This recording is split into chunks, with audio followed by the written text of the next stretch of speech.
YouTube, what is crack-a-lackin'? It is Scott from SemiPro here, and today we are going to break down the top players in the 2020 NBA draft class.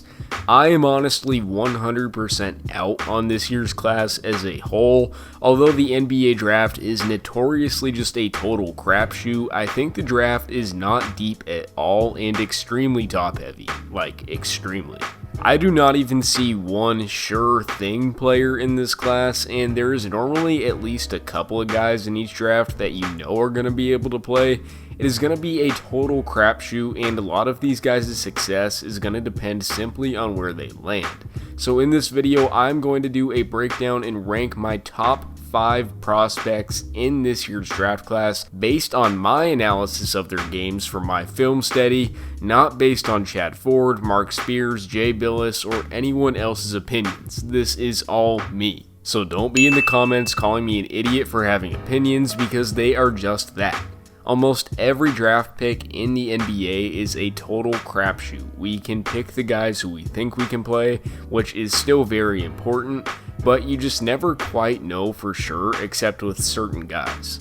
So let's get into my top 5. At number 5, I've got Lamelo Ball. Unlike many, I actually think Lamelo has a fairly low ceiling. He really struggles to be consistent with his jump shot, as he shot 25% from deep in Australia this season, and still isn't afraid to jack them up, taking about 7 a game. I'm all for confidence in getting your shot up, but unless he drastically improves by about 7 to 10%, and that's against NBA defenses, that will not fly for him in the league.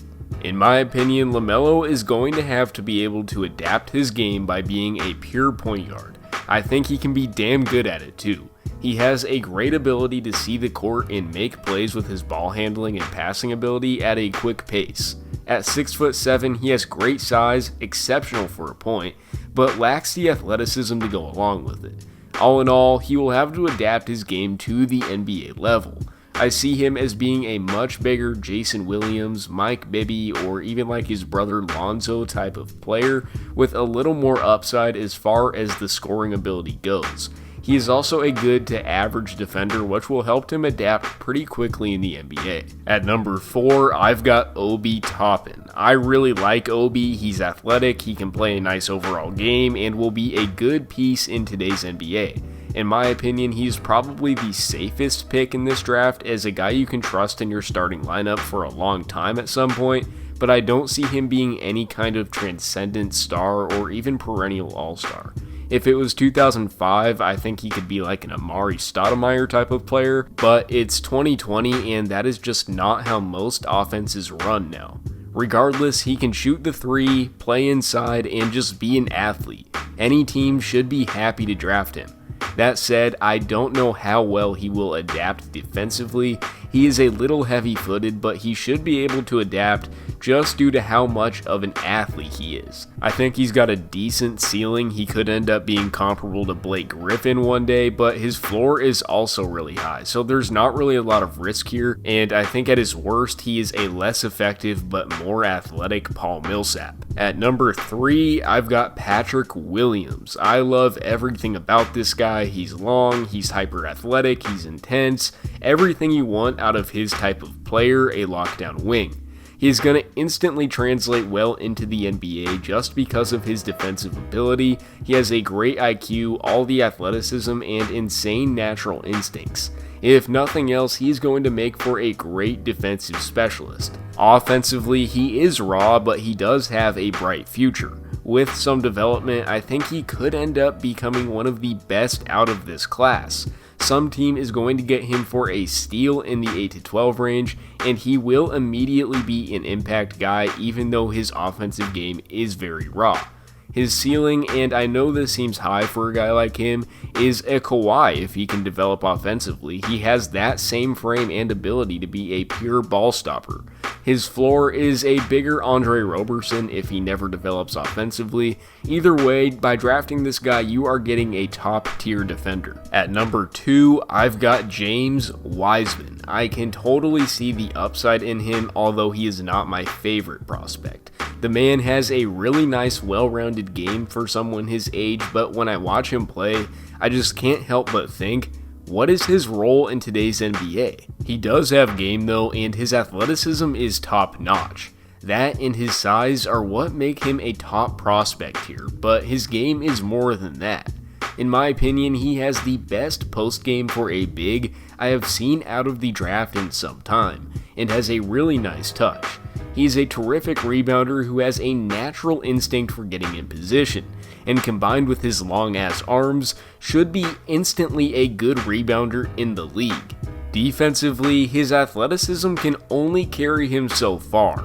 He gives great energy and can block a ton of shots, but struggles with switching and some of the finer points on that end of the floor, which is why I worry about him. I just don't know what kind of role he will be able to play in the modern NBA if he struggles with switches and makes his living in the post. He can shoot from the mid-range, and he will need to be able to develop a serviceable three-point shot, which shouldn't be too hard for him, but without it, he cannot be a star in today's NBA.